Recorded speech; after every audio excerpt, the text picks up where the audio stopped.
There's a reason why you can't focus, and the Greek philosophers discovered it 2,400 years ago. And no, it's not your phone's fault. Have you ever sat down to study, opened a book, read the same sentence 3 times in a row and understood nothing? Your brain was there, but you weren't?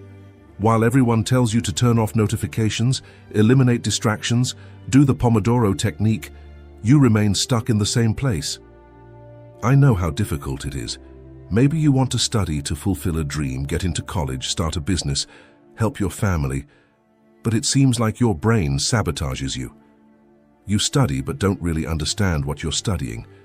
And when you feel you understand, it seems like the knowledge is still shallow, fragile. You don't feel you've mastered the subject deeply, and this causes you even more insecurity. Does this sound familiar? Know that you're not the only one suffering from this. There is something that Plato and Aristotle understood about the human mind that explains exactly why you are struggling.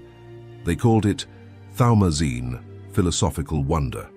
And when you understand how it works, studying stops being torture and becomes inevitable. But there's a problem. What you call focus isn't real focus. It's just damage control. Often you're not trying to learn, you're trying to survive boredom. And the worst part, everything they taught you about studying better might be making your situation worse. Before I show you what philosophers have discovered, I invite you to leave a like below, click the hype button if you're on your phone, and comment, what subject do you hate studying the most? This question is valid for those in high school, those in college, or those studying other subjects, whatever they may be, he responded. Okay, so let's get back to the video. Chapter 1. The Weight. Let me tell you Henry's story. He's 17 years old, lives in Ohio, and is studying for his college entrance exams. Working class family, father a factory worker, mother a nurse. Henry is the first in his family who has a chance to go to a decent university. He knows what's at stake. He knows that exam could change the trajectory of his entire family, but every time he opens his chemistry book, he feels his stomach clench. It's not laziness, it's something worse. It's that feeling that each page is a mountain you have to climb with your hands. You read, reread, pretend you understood, but deep down you know nothing's stuck. And tomorrow you'll have to do it all again. And to make matters worse, his friends get good grades. They seem to pick things up quickly. One of them even laughs in his face. Dude, this is basic. Henry goes home and studies more. 5 hours, 6 hours a day. Colorful summaries, flashcards, YouTube videos. But his grades don't improve, and worse, he starts to hate studying with physical intensity. Henry's problem wasn't a lack of effort. It was that he was doing everything for the wrong reasons, and his brain knew it. The illusion of knowledge. Henry studied to escape the pain of disappointing his parents, the pain of being the dumb friend in the group, the pain of not getting into college. He didn't want to understand chemistry. He wanted chemistry to stop being a problem in his life. So I did what everyone else does. I memorized. I read the same sentence 15 times until it stuck in my short-term memory. I solved exercises using patterns instead of comprehension. On the test, I could replicate it. A week later, it all evaporated. And the most frustrating part? He thought he was learning. His brain tricked him with a feeling of familiarity. I've seen this before, disguised itself as, I understand this. But familiarity is not understanding. It's merely recognition. And recognition doesn't survive a slightly different problem. Henry was trapped in a cycle that seemed productive, but was just aimless movement. Studying had become torture because he was trying to avoid the only thing that truly leads to learning: confusion. Chapter 2. The Invisible Enemy. Whenever Henry encountered something he didn't understand, he did what his brain begged him to do. He fled as fast as possible towards the feeling of clarity. Is there a difficult question on the exercise list? Skip it. Come back to it later. A concept that doesn't make sense? Read the teacher's prepared explanation. Copy it. Move on. Feeling lost? Watch another explanatory video until someone explains it in a way that makes it seem simple. He didn't realize it, but he was training his brain for one thing: to avoid intellectual discomfort at all costs. And here's the part nobody tells you: confusion and learning is happening. It's not a bug, it's the core functionality. but you've been conditioned your whole life to treat it as the enemy. School taught you that not knowing is shameful, that hesitating is a sign of stupidity, that the right answer matters more than the process of arriving at it. So you developed a reflex: eliminate confusion as quickly as possible. But every great intellectual leap in your life began with you stuck, confused, not knowing where to go. And instead of running away from that state, you stayed in it long enough for your brain to rearrange the pieces.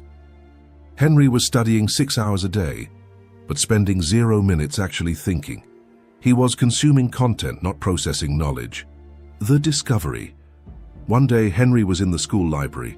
Frustrated and tired, he stared at the test he'd gotten a C on, even after studying all night. He gets up to leave and passes by the philosophy section. A faded green book catches his eye. The Dialogues of Plato. He picks it up, more out of procrastination than genuine interest. It opens to a random page. Theaetetus, one of the characters, is asking Socrates about knowledge. And Socrates replies with something that made Henry scratch his head for a second. Wonder is the true mark of the philosopher. Philosophy has no other origin than this. Henry reads it again, and again astonishment, confusion, not knowing. He continues reading. He discovers that for the ancient Greeks, being confused wasn't the problem. It was the start. They even had a word for it: Thaumazein, the philosophical wonder that initiates all genuine inquiry. Aristotle wrote, "It is wonder that leads men to philosophize. Only when you realize that you don't know do you begin to seek true knowledge." Henry sat there in the library for 2 hours. He wasn't studying chemistry. He was having an existential crisis about everything he had done in the last few months. He realized he wasn't studying to learn.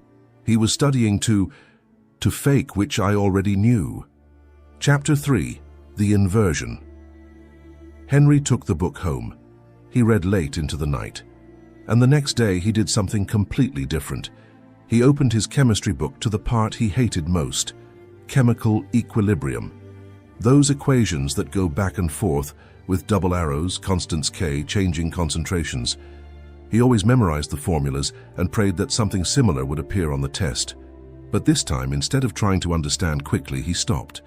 He looked at the equation, and for the first time he asked the most important question of his academic life. Why the hell does it work like this? Not how to solve it. Not which formula to use. But why do chemical reactions reach a point of equilibrium? What is really happening at the molecular level? Why does the equilibrium shift when you increase the pressure? And instead of rushing to find the answer, he stayed there, sitting there confused, 10 minutes of staring at that equation, feeling his brain restless, craving a solution. But he wouldn't budge. And then it happened. An image began to form in his mind, molecules colliding, some joining together, others separating, a molecular tug-of-war happening millions of times per second. He took a piece of paper and began to draw. Not copying from the book, imagining, trying to visualize what was really happening there. The confusion didn't disappear, but it changed in nature. Now it was a kind of confusion. Productive, it wasn't, "I don't know and I'll never know." It was, "I don't know, and that's fascinating." That's it, Thaumazein. That moment when your ignorance transforms from a burden into fuel. Henry spent an hour on that concept. An hour. Before, he would have spent 5 minutes, pretended to understand, and moved on to the next one. But now he was genuinely curious. And when he finally opened the book to see the explanation, something incredible happened. He had already come close to the answer on his own. The book's explanation wasn't filling a void. It was confirming an understanding he was already building. The difference in retention was absurd. A week later, he could still explain chemical equilibrium in his own words, because he hadn't memorized it. He had discovered. A Stanford cognitive neuroscientist who has been studying learning for 18 years discovered that when you allow your brain to inhabit the space of confusion before receiving the answer, you activate the hippocampus much more intensely. It's not just about receiving information, it's about your brain reorganizing itself to accommodate new knowledge. Productive confusion creates neural structures that memorization can never create. Chapter 4. The Resistance. Henry began applying this to everything. History, Instead of memorizing dates, he would stop and ask himself, why did this war happen now and not 50 years earlier? Mathematics. Instead of applying formulas, he drew what they were actually saying, but it came at an unexpected cost. He slowed down, much slower. His friends finished the list of exercises in an hour. Henry got stuck on the second problem for 40 minutes. Not because he was stupid, because he was really thinking. In class, the professor was explaining a new concept. Everyone took notes and moved on. Henry raised his hand. But wait, if that's the case, then why does that other concept work differently? The professor would sometimes get annoyed. Henry, we need to move on with the material. This will make more sense later. But Henry had discovered something. Making sense later was code for you'll memorize it and pretend you understood it. One of his friends said, dude, you're overthinking it. Just solve the problem and move on. The test won't ask why, it will ask for the answer. And he was right. But Henry realized something deeper. The tests were temporary, the ability to think was permanent. Chapter 5. The Transformation. Two things started to happen. First, Henry began to enjoy studying. Not in the masochistic way of it's good for me, so I'll do it. He was genuinely enjoying it, because he had transformed studying from an obligation into research.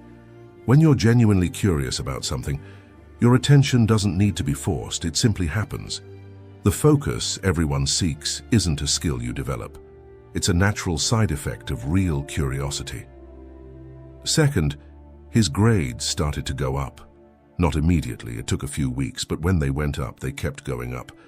The exercises that he solved slowly at first, he started solving quickly later, because he had real understanding, not just pattern recognition. When the test changed the question slightly, the others froze. Henry adapted. The friend who used to laugh at him a few months ago came to ask for help. Dude, how do you manage to remember everything? Henry's answer was simple. I don't remember, I understand. And when you understand, you don't need to remember. But the most profound change wasn't in the grades. It was in who Henry became. He stopped being afraid of not knowing. In fact, he began actively seeking out things he didn't understand. Because he had discovered that confusion is not the opposite of knowledge, it's the path to it. And that completely changed how he viewed every area of his life. Chapter 6. The Examination. The day arrived, the entrance exam that decided everything. Henry sat down in the chair. He opened his exam booklet, and the first section was precisely chemistry. The first question was about chemical equilibrium, but it wasn't a straightforward problem. It was something he'd never seen exactly like that before, the kind of question designed to separate those who memorized it from those who actually understood. Henry looked at the question and smiled. Because he wasn't trying to remember the exact formula, he was visualizing the molecules. He was understanding what the question was really asking. And from that understanding, the answer was obvious. 3 hours later, he left the room. He didn't know his grade yet, but he knew something more important. He had answered almost everything with genuine conviction, not polite guesses, genuine understanding. 6 weeks later, the letter arrived. Approved. Not only approved, score in the 94th percentile. One of the universities he thought was impossible had made an offer. But you know what the craziest part was? When Henry got to college, he realized that most of the freshmen were doing exactly what he used to do, memorizing, surviving, pretending to understand. While they stayed up until 3 a.m. before the exam trying to cram information into their heads, Henry studied calmly, not because he was smarter, because he had learned how to learn. He no longer ran from the confusion. He sat in it. He let it bother him until his brain rearranged the pieces. And then that click happened. That moment when everything connects and you think, now it makes sense.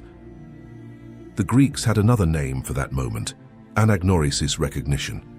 When confusion transforms into clarity not because someone gave you the answer, but because you built it yourself. This is the secret that philosophers knew 2,400 years ago. You don't learn by going straight to the answer.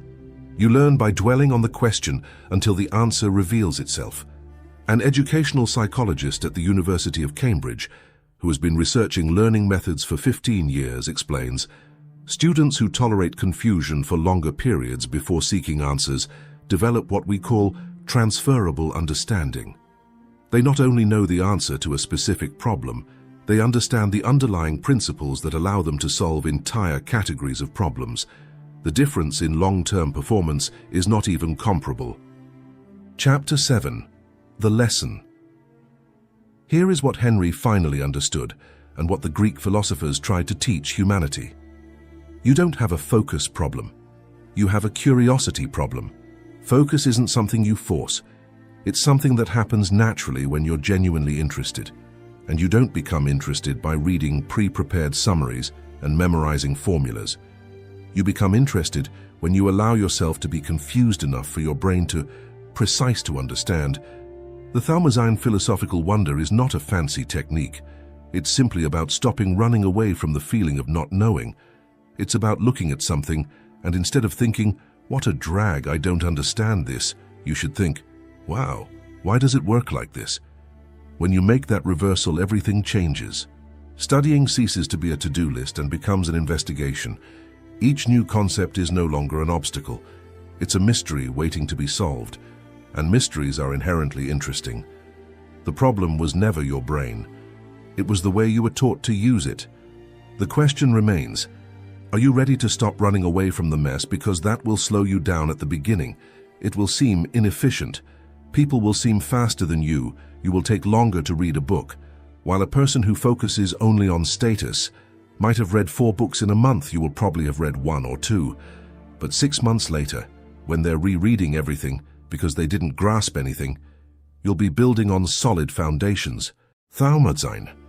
It's not about studying more. It's about studying in a way your brain was designed to work, with genuine curiosity, productive confusion, and the patience to let genuine understanding emerge. The Greek philosophers discovered this by observing how human thought works at its best, and 2,400 years later, neuroscience is confirming it.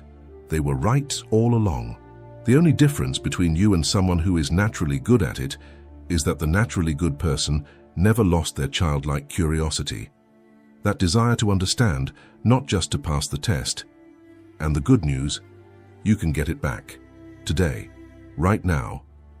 The next time you open a book to study, don't ask, "How do I solve this quickly?" Ask, "Why does it work this way?" And let your brain dwell on that question until the answer emerges. This is the secret philosophers knew about focus. Focus isn't brute effort, it's fascination. If this video helped you see learning in a different way, subscribe to the channel and turn on notifications so you don't miss future content. And tell me in the comments, which concept will you study using Thaumazein this week? What subject do you hate that you're going to turn into an investigation? Remember, confusion is not your enemy, it's your fuel. If you've watched this far, thank you very much for your attention. Until the next video.